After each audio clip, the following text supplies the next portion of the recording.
Console fanboys have no self-awareness. Single-cell organisms at the bottom of the ocean display greater aptitude than your typical chunderbrain console cheerleader fuckwit. They are utterly oblivious fools who point at people who are just as moronic as them and then shout, "Dude, what a bunch of idiots!" unable to realize the irony in their incoherent outbursts. When someone is unable to introspect, earth-shattering hypocrisy is bound to occur. A refusal to look back on one's past behavior, combined with an outright unhealthy hatred of other people based on their gaming preferences, will inevitably result in displays of remarkable stupidity. Nowhere is this more apparent than when a news story breaks that fanboys of a particular platform latch onto as some kind of gotcha. PlayStation 4 games are coming to PC via PlayStation Now, which is undeniably a good thing. It provides consumers with more options to choose from when going about their gaming purchases. It's important to understand that unlike Xbox One games that have outright been ported to PC,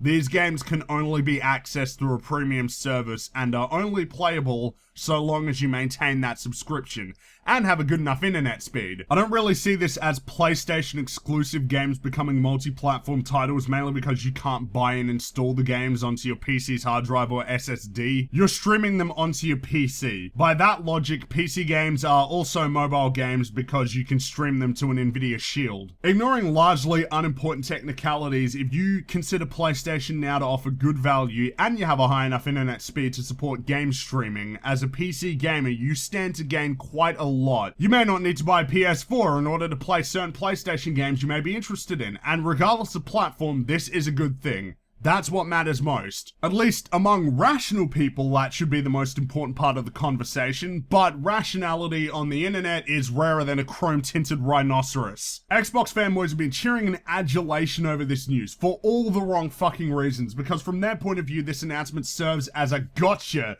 against gamers who rightfully pointed out that the Xbox One offers no value to anybody who owns a PC. The rationale behind this reaction breaks down the moment you spend 2 seconds thinking about it, mainly because this doesn't change the fact that the Xbox One has no exclusive games. So you're thrilled that the strength of the PS4's exclusive library has been somewhat diminished, all the while ignoring that your platform of choice is totally redundant to a large percentage of the gaming audience. You shouldn't really give a shit about this if you think the Xbox One is great. This news should have brought about a response bordering on apathetic. But in the console war, apathy isn't allowed. You gotta toe the line and take sides because that makes tons of fucking sense. What point are you trying to get across here? That the fanboys you don't like are hypocrites? Okay, great. But what's your opinion on this? Ignore the PlayStation fanboys acting like hypocrites for a moment. Do you still legitimately believe that Gears of War 4 is an Xbox One exclusive? If your answer to that question is yes, you're still dumb. The fact that other people are just as stupid as you is irrelevant. Do you think that you're proving a point by acting like a twat on the internet over news that should only warrant a positive response? If I've got this straight, you're calling out hypocrisy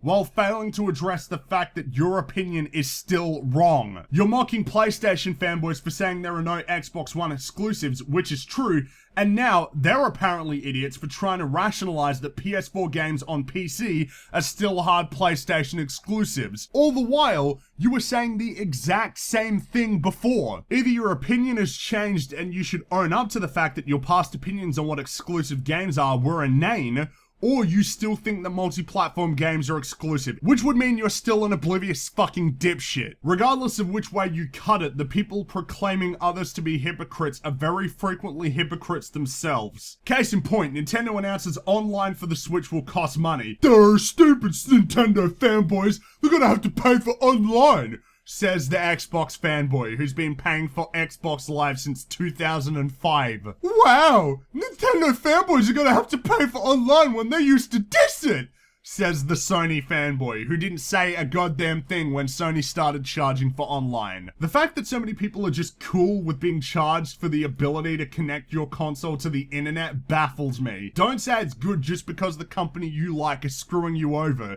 It sucks. Stop fucking around trying to one-up each other on the internet. For as long as you keep trying to insult people for behaving in the exact same way you have in the past, you're gonna keep going in circles. You can't say 2 + 2 = 5, then hear someone else say 2 + 2 = 5 and go, wow, what a moron, such an idiot. Stop acting like a petulant wank stain and maybe try playing those games you like only because of the logo printed at the top of the box.